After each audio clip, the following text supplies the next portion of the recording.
Ireland was the first Eurozone country to spiral into recession in 2008, and its economy contracted for 8 straight quarters until returning to growth this year.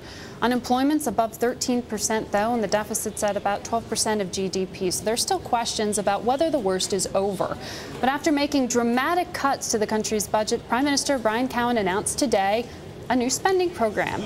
The initiative is a $700 million innovation fund to commit to venture capital firms that agree to launch new operations in Ireland. Prime Minister Cowen joins me now for a Bloomberg exclusive. Thank you, Taoiseach, for coming in. Thanks for having me. How will this venture fund work? Well, the idea we have is that there will be 125 million put forward by government, 25 million tranches over the next 5 years. We have a National Pensions Reserve Fund, which is an independent statutory fund. And it also makes investments on commercial terms. It is agreed to also contribute.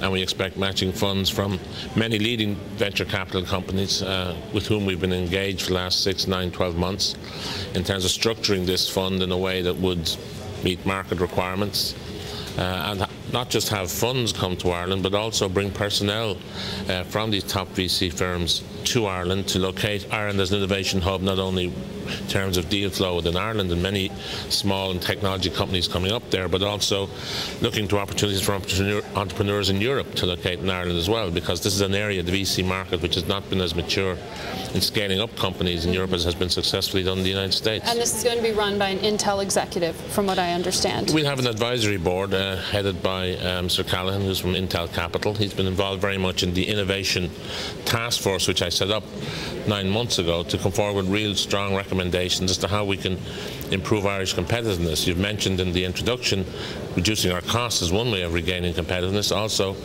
investing in innovation is another way, because by innovating it right across the economy, not just in the high-tech sectors, we can have a more efficient and effective export-led growth, which is we're seeing coming through quite resilient this year, 4.5% growth this year on our exports, which compares very favourably with others, showing the knowledge economy we have. Very helpful to that effort to boost exports. Is this a bet that exports are the way out of recession permanently here? Well, that is the way we have. For a small open economy like us with a small domestic market, export-led growth is the way by which we can create wealth and increase standards of living at home and provide job opportunities at home. We have a very well-educated workforce. You know, we're small, we're flexible, we're adaptable, and we are seeing us restructure our economy now to meet the new conditions for the future. And we look to the States and other parts of the world for the recovery as well, because that helps us create demand for the goods and services we provide. Now, there's a real debate about whether government hampers or truly helps innovation. So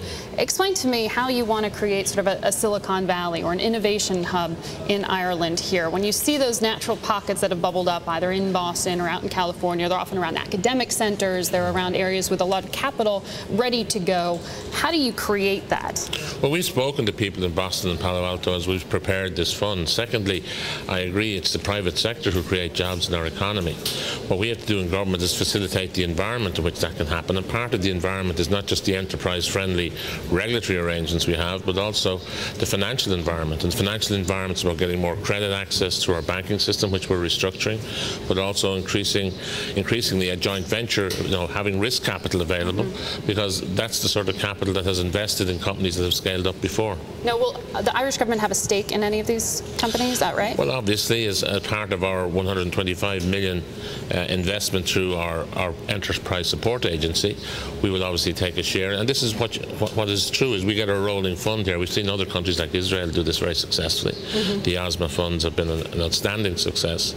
And we believe that Ireland, with the capability that we have, the people we have, the fact that we have very strong foreign direct investment, some of the top people in the world in Ireland, dual synergy possibilities for those companies working together, a very strong R&D impact now that we've been developing in Science Foundation Ireland and elsewhere. I mean, all of the ingredients are there to make a joint venture industry a good success in Ireland with the deal flow that we can generate. Now, you're here in the U.S. and you're talking to investors. You know what headline risk is out there with Ireland. It's been a very tough 2-year period out there. So how do you reassure investors that perhaps, the worst of the banking crisis, the worst of the real estate crisis is over before we even get the results of the stress tests in Europe? Well, I mean, we've done a very detailed stress testing on our own two main banks already in terms of setting up the asset management agency. We've taken those risky loans off the balance sheets. We insist on 8% Tier 1 capital by the end of this year. So we believe the stress testing will reflect that, and we're in the process of making sure that the proper capitalisation in our banks is in place. In relation to the question that you ask about, is the worst over? I mean, clearly Ireland has continued along the path it has chosen, but we've got a lot of first mover advantage. Many people in the investor community recognising that the austerity measures we took were timely and necessary.